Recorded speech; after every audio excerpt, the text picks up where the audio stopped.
नमस्कार दोस्तों, मैं राकेश वर्मा आप सभी का स्वागत करता हूं आपके अपने परिवार एसएन गुरुकुल पर। साथियों, बिहार के आर्थिक अपराध इकाई के द्वारा बीपीएससी टीआरई 3.0 के पेपर लीक मामले को प्रेस विज्ञप्ति के जरिए पब्लिक डोमेन में रख दिया है। साथ ही पब्लिकली इसके साक्ष्य उपलब्ध ही थे।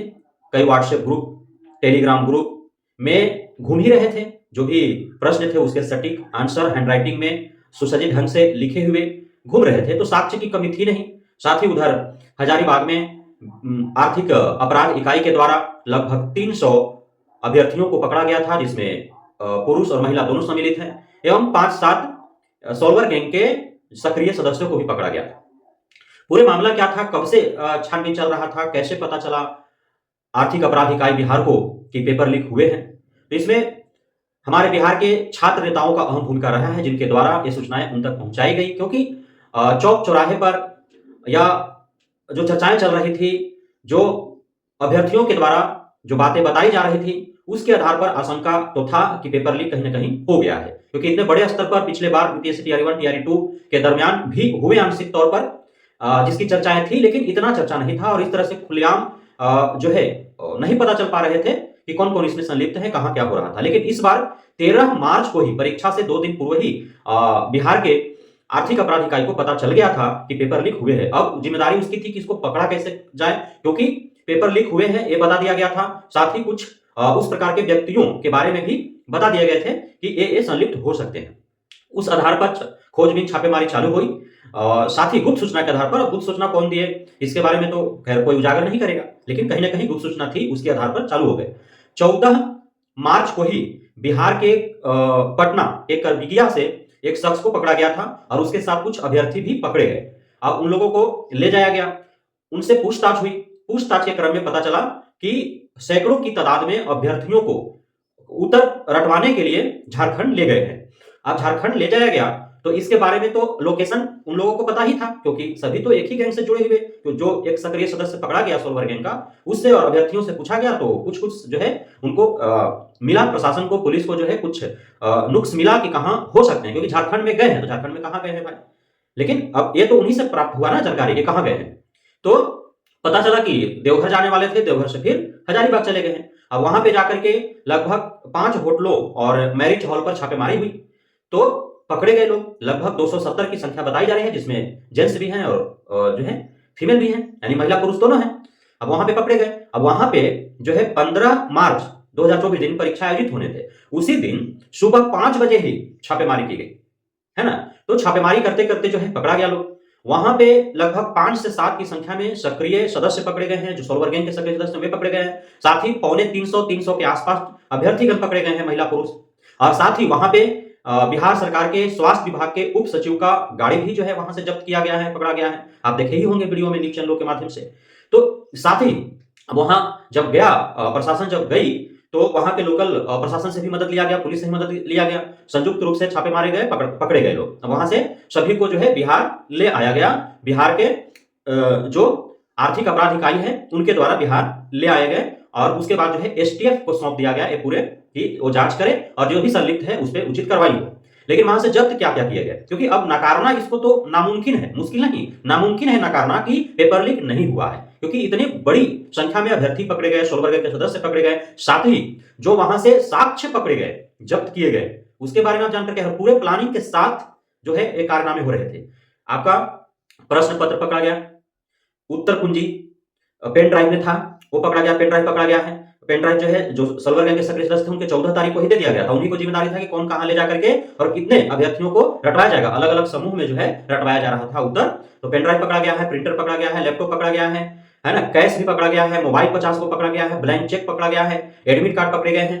साथ ही सभी के मूल प्रमाण पत्र दस्तावेज पकड़े गए हैं, क्योंकि ये तो पहले से ही पता था ना लोगों को। और 10-10 लाख रुपए में डील हुआ था। कितना? 10 लाख रुपए में डील हुआ था। हो सकता है इससे अधिक में डील हो, 10 लाख, 12 लाख, 15 लाख तक, जिसको जैसे जहां बना उस प्रकार से डील हुए थे। लेकिन 10-10 लाख रुपए का डील के बारे में जो है ये सामान्य रूप से खुलासे कर दिए गए हैं। पूछताछ के दौरान ये पता चला कि 10-10 लाख रुपए डील हुए हैं। ब्लैंक चेक उनसे ले लिया गया था, किसी से कैश ले लिया गया एडवांस के तौर पर, किसी से कुछ और ले लिया गया एडवांस के तौर पर, है ना। तो इस प्रकार से सारे कारनामे हो रहे थे। अब सब चीज उद्भेदन हो चुका है। अब इन सभी पर जो है वो कार्रवाइयां हो रही हैं, एफआईआर दर्ज हो चुके हैं।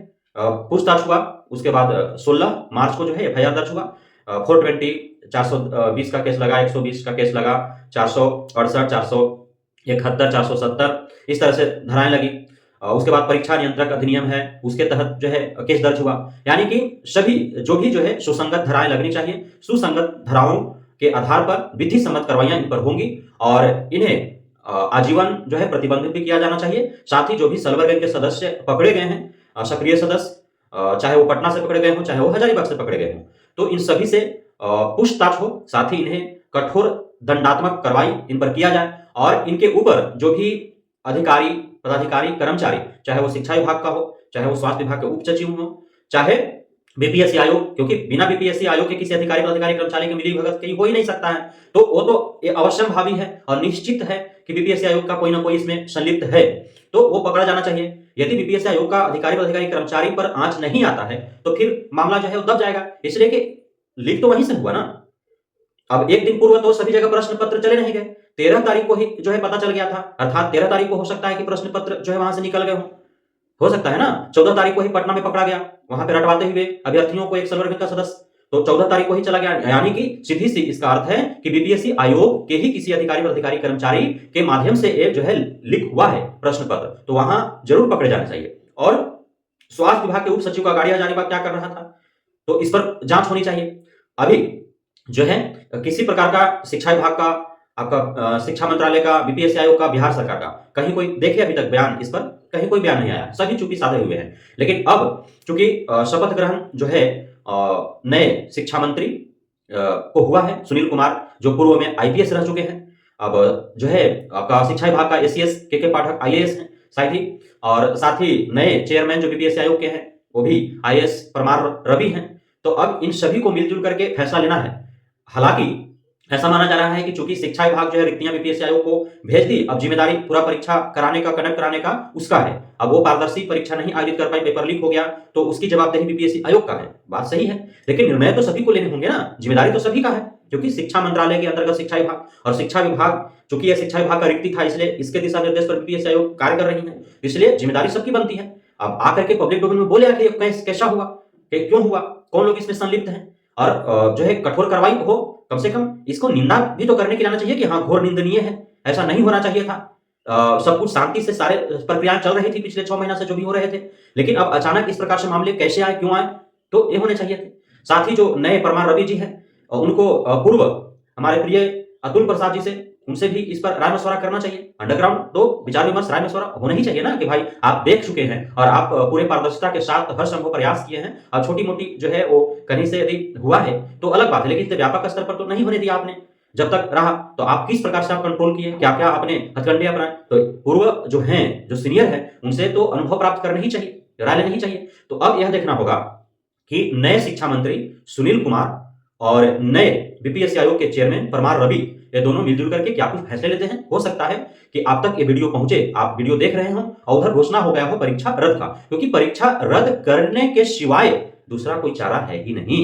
यदि इतने व्यापक स्तर पर पेपर लीक हुए हों और इतने साक्ष्य उपलब्ध हों, सॉल्वर गैंग के सदस्य पकड़े गए हों, 300 से अधिक अभ्यर्थीगण पकड़े गए हों, सारे साक्ष्य जो है बिहार के आर्थिक अपराध इकाई के कब्जे में हो, और इसके बाद यदि परीक्षा रद्द न हो तो फिर यह तो लानत ही होगी। इसलिए परीक्षा रद्द हर हाल में होगा, आप यह मान करके चले, इसके सिवा कोई उपाय नहीं है। तो अब आज ही के दिन हम ऐसा उम्मीद करते हैं कि परीक्षा रद्द की घोषणा कर दी जाएगी। बहुत बहुत धन्यवाद आप सभी साथियों का हमारे साथ जुड़े रहने के लिए, बनने के लिए, मित्रता करने के लिए, हम पे भरोसा बना रहने के लिए। जय हिंद।